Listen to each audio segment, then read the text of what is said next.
মেদিনীপুর শহরের সিপাই বাজারের একটা ছবি দেখাবো আপনাদের। ছবিটা দেখুন, যেখানে বেল্ট দিয়ে মারধর করা হচ্ছে, বেধড়ক মারধর করা হচ্ছে বেল্ট দিয়ে। আর যে ছবি আপনারা দেখছেন মেদিনীপুর শহরের সিপাই বাজারের ছবি। কাদের মারা হচ্ছে? দিলীপ ঘোষ অনুগামীদের মারধর করা হচ্ছে। দিলীপ ঘনিষ্ঠদের মারধর, বেল্ট দিয়ে মারধর। জেলা বিজেপি কার্যালয়ে ধুন্ধুমার পরিস্থিতি। দিলীপের দীঘা যাত্রায় সরব বিজেপির একাংশ। আক্রান্ত দিলীপ ঘনিষ্ঠ পদ্ম নেতা, আক্রান্ত খোদ পশ্চিম মেদিনীপুর জেলার সভাপতি সমিত মণ্ডল।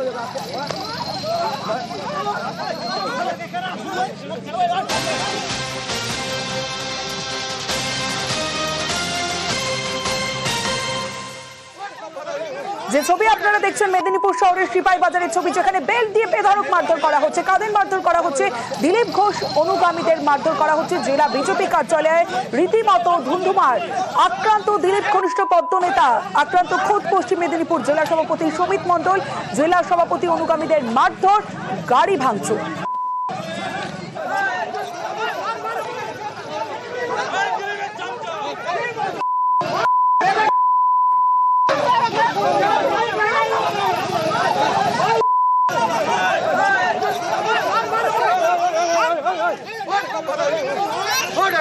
দিলীপ ঘোষের যত জেলা পরিষদের কার্যালয়ের যত দিলীপ ঘোষের পোস্টার ছিল সবকে ছিঁড়ে নর্দমা ফেলে দিয়েছি।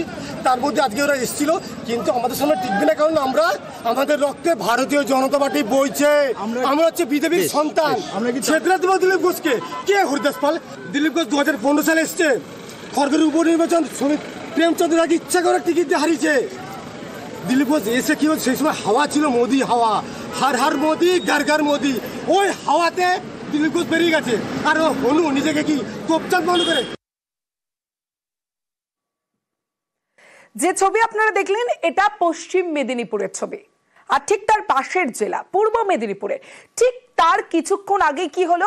কোলাঘাটে বিক্ষোভের মুখে পড়লেন দিলীপ ঘোষ। দিলীপ ঘোষকে গো ব্যাক স্লোগান।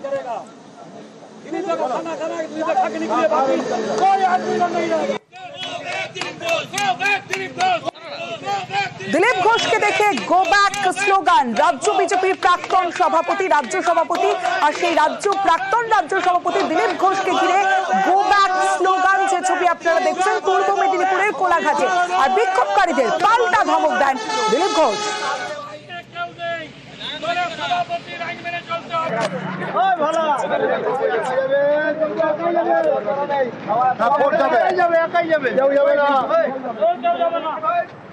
আর যদি কেউ কে করে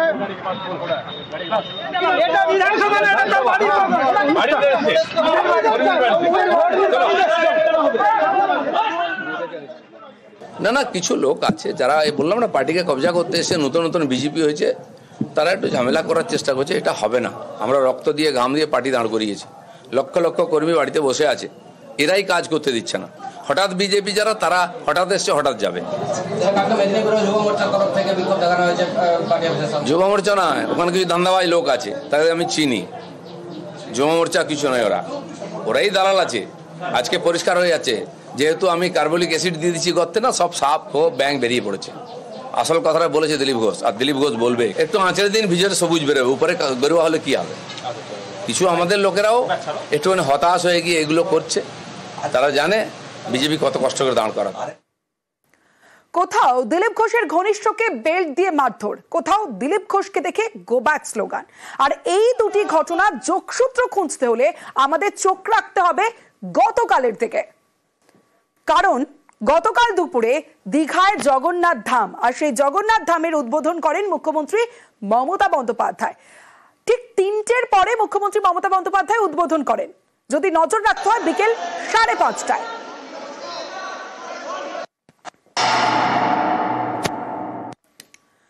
বুধবার বিকেল 5:30টা। কেন বলছি? কারণ কয়েক ঘন্টার মধ্যেই দীঘায় পৌঁছে যান সস্ত্রীক দিলীপ ঘোষ। তিনি দীঘার জগন্নাথ মন্দিরে পৌঁছে যান এবং তারপরেই জগন্নাথ ধাম দর্শন এবং মুখ্যমন্ত্রী মমতা বন্দ্যোপাধ্যায়ের পাশে দিলীপ ঘোষ সস্ত্রীক এবং সৌজন্য সাক্ষাৎ মুখ্যমন্ত্রী মমতা বন্দ্যোপাধ্যায়ের সঙ্গে রাজ্য বিজেপির প্রাক্তন সভাপতি দিলীপ ঘোষের।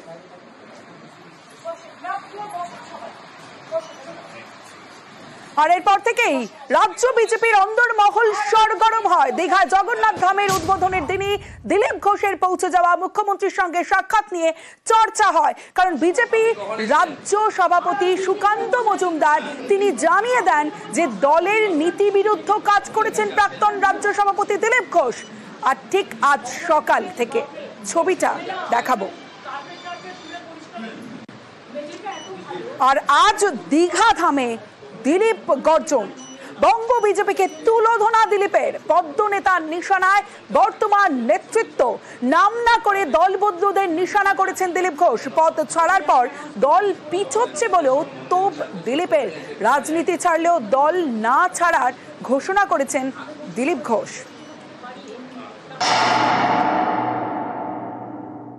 গতকাল দীঘায় জগন্নাথ মন্দির উদ্বোধন হয়েছে, আমরাও তার দর্শনের সুযোগ পেয়েছি। এই ঘটনাকে নিয়ে বহু রকম তর্ক বিতর্ক শুরু হয়ে গেছে।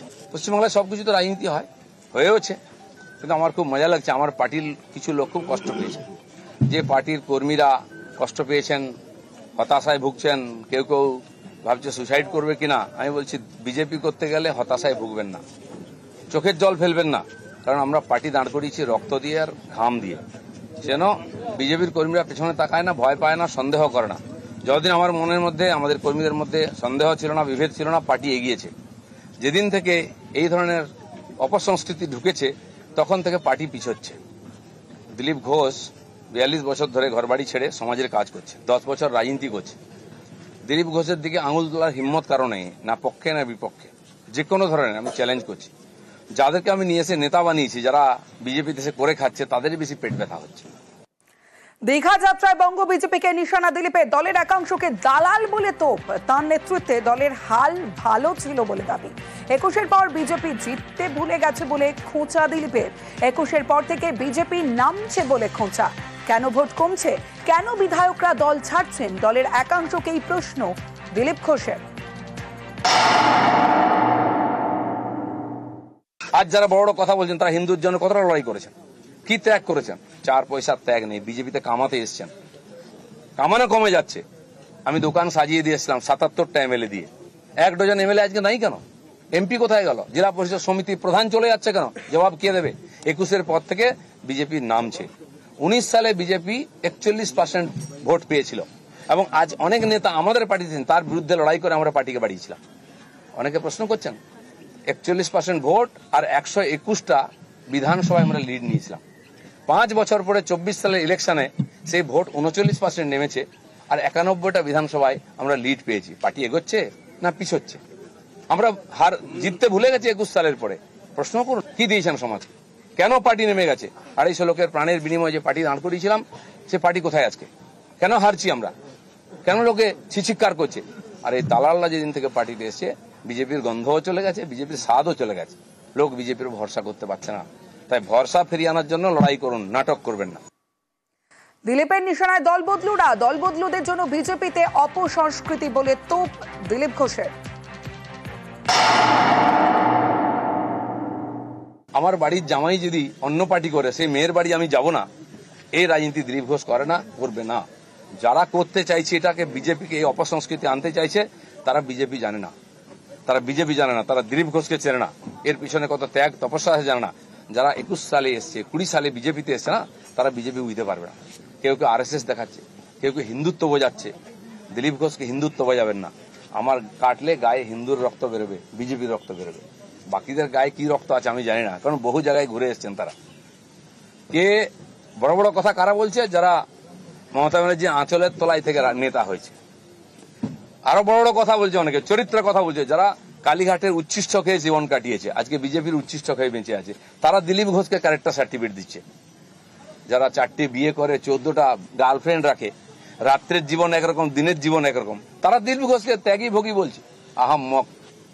রাস্তায় দাঁড়িয়ে বলো লোকে কি বলবে? দিলীপ ঘোষ আজকেও রাস্তায় দাঁড়িয়ে আছে, কালো দাঁড়িয়েছিল, আগামী দিনেও থাকবে। ফের করে দেখানোর চ্যালেঞ্জ দিলীপের। পদে থাকার সময় করে দেখানোর দাবি। দীঘাধামে বর্তমান নেতৃত্বকে আক্রমণ, স্বার্থ রক্ষায় নেতৃত্বের ভুলভাল মন্তব্য বলে দাবি দিলীপ ঘোষের।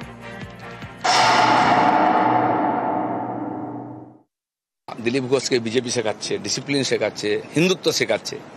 তাদের 5-10 বছরের আগের ইতিহাস দেখুন। তারা হিন্দুত্বের জন্য কি করেছে, বিজেপির জন্য কি করেছে, দেশের জন্য কি করেছে, তাদের জীবনের ত্যাগ কি, পায়খানা আর পেচ্ছাপ সময় থেকে নিয়েছে, ওরা পার্টি থেকে নিয়েছে। দিলীপ ঘোষ পার্টি থেকে যা নিয়েছে তার অনেক গুণ দিয়েছে। দিলীপ ঘোষ পার্টি থেকে কোনোদিন সিট চাইনি, টিকিট চাইনি, কোনোদিন পদ চাইনি। পার্টির প্রয়োজন হয়েছে, আমাকে দায়িত্ব দিয়েছে, আমি করে দেখিয়েছি। যদি পার্টি আবার দায়িত্ব দেয় কোনো, আমি করে দেখাবো। বিজেপিতে দিলীপ ঘোষ খালি হাতে এসেছিল, খালি হাতেই যাবে, বোঝা নিয়ে আসেনি, বোঝা নিয়ে যাবে না। এটা দিলীপ ঘোষ, এটা বাংলার 10 কোটি লোক জানে। কিছু লোকের পেটে ব্যথা হয়, বিজনেস ধান্দা খারাপ হয়, তারা চেঁচামেচি করছেন। এতে কিছু বিজেপির কে যায় আসে না, সমাজের কিছু যায় আসে না।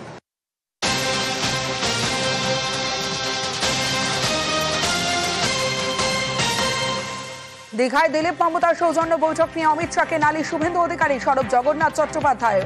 কেন্দ্রীয় নেতা সুনীল বানসালের কাছে নালিশ, যদিও জগন্নাথদের অভিযোগে কান দেয়নি দিল্লি বিজেপি। বঙ্গ বিজেপিকে দিলীপের সমালোচনা করতে বারণ। দিলীপের সঙ্গে যোগাযোগ শীর্ষ বিজেপি নেতৃত্বের, তবে মন্দির দর্শন নিয়ে কথা বলতে চাননি দিলীপ ঘোষ।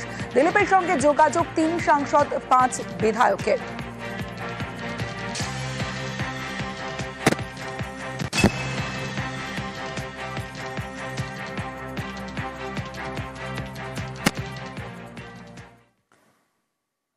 দিল্লির নিষেধে চুপ রাজ্য নেতৃত্ব। দিলীপ ঘোষের বিরুদ্ধে সরব দল বদলুরা।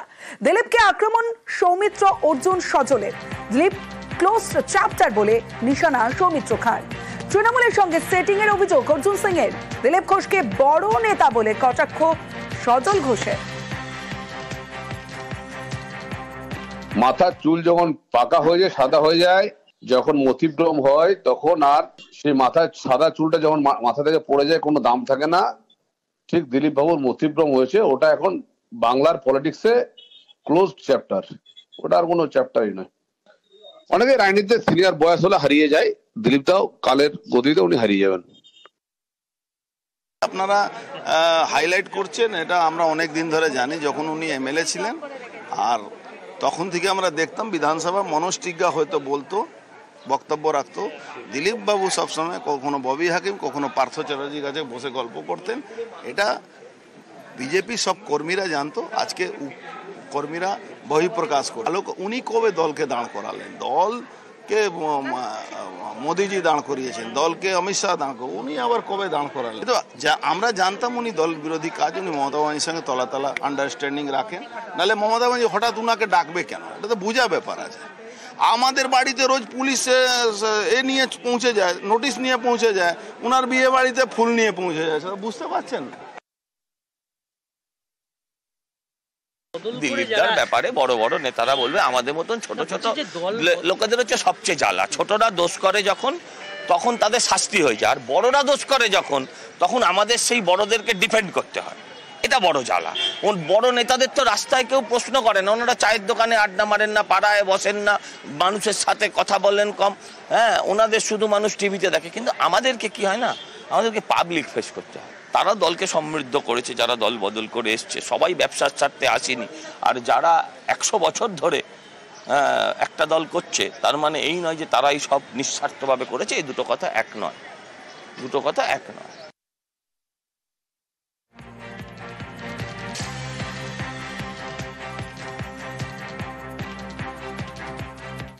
দিলীপকে আক্রমণ করেছেন দলের নেতারা, পাল্টা জবাব দিয়েছেন দিলীপ ঘোষও। যখন দরকার হয় সুবিধা নিতে, টিকিট নিতে এখানে আসেন, আবার অসুবিধা হলে ওদিকে চলে যান, সম্পত্তি বাঁচাতে, ফ্যাক্টরি বাঁচাতে, কারখানা বাঁচাতে, পরিবার বাঁচাতে। দিলীপ ঘোষ কোনোদিন পিঠ দেখায়নি। দিলীপ ঘোষ বিজেপিতে আছে, ছিল, বিধানসভায় মমতা ব্যানার্জি চোখে চোখে রেখে কথা বলার দিলীপ ঘোষের ক্ষমতা ছিল। ওরা পিছন থেকে লড়াই করেছে, পয়সা কামিয়েছে। যখন অসুবিধা হয়েছে বিজেপিতে এসে গেছে, আবার অসুবিধা হয়েছে টিএমসিতে চলে গেছে। করে খান না, পার্টি স্বীকৃতি দিয়েছে, পদ দিয়েছে, টিকিট দিয়েছে, পয়সা দিয়েছে। আপনারা বিজেপিকে কি দিয়েছেন? আপনার জন্য আমার পার্টির কর্মীরা মার খায়, খুন হয়। কিন্তু যাদের কাঁচা চুল পড়ে গেছে তাদের কি হবে? চাল, চরিত্র, চেহারা, জীবন পদ্ধতি, কথাবার্তা, মনে হয় সুস্থ মানুষ। এরাই বিজেপির বোঝা এখন। এদের বইতে গিয়ে আমাদের কর্মীদের কোমর ভেঙে যাচ্ছে। না, ঠিকই বলেছে। আর এটা দিলীপ ঘোষ করে দেখিয়েছে। আজকে আমি বসে আছি, আমি সাধারণ কর্মীর বাড়িতে খাওয়া দাওয়া করছি। এটা হজম হবে না কাউকে। যারা এখানে পার্টিকে ব্যবসা হিসাবে নিয়েছে, তারা বিজেপি বুঝতে পারবে না। যখন পার্টি ছোট ছিল, কেউ আসেনি। এদের বিরুদ্ধে দাঁড় করিয়ে যখন পার্টি জিতেছে, তখন অনেকেই এসেছেন, আবার অনেকে চলেও গেছেন। কিন্তু আমরা এটাকে মিশন হিসেবে নিয়েছি। পার্টি ছোট হোক বড় হোক, পার্টি হারুক আর জিতুক, দিলীপ ঘোষ আছে, তার পুরনো কর্মীরা আছে যারা ডজন ডজন কেস খেয়েছে, আমিও ডজন ডজন খেয়েছি। বারবার আমার গাড়ি ভাঙা হয়েছে, রোজ কালো পতাকা দেখানো হতো, গায়ে এখনো চোট আছে আমার, বাকিদের গায়ে চোট লাগেনি, একটা কেসও খাইনি। সেজন্য বিজেপিটা কষ্ট করে বুঝতে হয়, নাহলে বোঝা যায় না। দিলীপের বিরুদ্ধে যখন সরব সৌমিত্র অর্জুনরা, তখন দিলীপ ঘোষের পাশে মহিলা মোর্চা নেত্রী। জগন্নাথ ধাম দর্শন ব্যক্তিগত সিদ্ধান্ত বলে মন্তব্য ফাল্গুনী পাত্রর। অনেক বিষয় আছে যেগুলো সবারটা সবাই মেনে নিতে পারেন না, সেটা আমারও ব্যক্তিগত মত থাকতে পারে, কিছু বিষয় আমি মানতে পারি, মানতে নাও পারি, কিন্তু রাজনীতিবিদ হিসাবে দিলীপ দা এটাও তিনি তার পার্সোনাল ভাবে সেখানে পৌঁছেছেন। এটা নিশ্চয়ই কারোর ভালো লাগতে পারে, নিশ্চয়ই কারোর ভালো নাও লাগতে পারে, এটাই স্বাভাবিক। সবার যে উনি চলে গেছেন বলে সবার ভালো লাগবে এটা না, কিন্তু তিনি তার মতো করে গেছেন, তিনি তার ভাবনা চিন্তা নিয়ে গেছেন, এবং তিনি কেন গেছেন তার ব্যাখ্যা তিনি নিজেই দিয়েছেন। তোমরা ট্রাস্ট বানিয়েছো, এটা জগন্নাথ ধাম কালচারাল সেন্টার তোমরা বানাতে পারো, কিন্তু আমরা ভগবানকে ভগবান হিসাবেই দেখি, সেই জন্য সেই হিসাবেই তার কাছে পৌঁছেছি ভগবানের আশীর্বাদ পেতে। দিলীপের প্রশংসা করেই সুকান্ত সৌমিত্রদের নিশানা কুণালের। তপন শিকদারের পর সবচেয়ে সফল রাজ্য সভাপতি দিলীপ ঘোষের থেকে বাকিদের শিক্ষা নেওয়া উচিত বলে তোপ কুণাল ঘোষের। তোপ জগন্নাথ ধাম নিয়ে সংকীর্ণ রাজনীতি বিজেপির। আফটার তপন শিকদার আমি একজন সাংবাদিক হিসেবে, রাজনৈতিক কর্মী হিসেবে বলছি, দিলীপ বাবুর সঙ্গে তার রাজনৈতিক লাইন নিয়ে আমার মতবিরোধ ছিল, আছে এবং থাকবে, কিন্তু দিলীপ ঘোষ আফটার তপন শিকদার সব থেকে রাজ্য বিজেপি সভাপতি হিসেবে সফল এবং বিজেপি কর্মীদের কাছে গ্রহণযোগ্য। তাকে আঙুল তোলার অধিকার ওই বিজেপির মধ্যে কজনের আছে? আজকে এইসব ফেসবুক টুইটার হাতে এইসব আছে বলে এই কিছু কিছু নেতা এইসব পোস্ট করলে ভেসে থাকার চেষ্টা করেন। দিলীপ ঘোষকে আক্রমণ করলেও যে খবর হওয়া যায় সেটাই বিজেপির কিছু প্রাক্তন সভাপতি জানেন। লড়াইটা রাজনৈতিক লড়াইতে রাখছেন, ভগবানের বিরুদ্ধে মন্দিরের বিরুদ্ধে নিয়ে গেলেন না। কিন্তু যারা ভেজাল হিন্দু, যারা শুধু রাজনীতি করার জন্য হিন্দুত্বকে ব্যবহার করছে, তারা লড়াইটা মন্দির আর জগন্নাথ দেবের বিরুদ্ধে নিয়ে চলে গেল।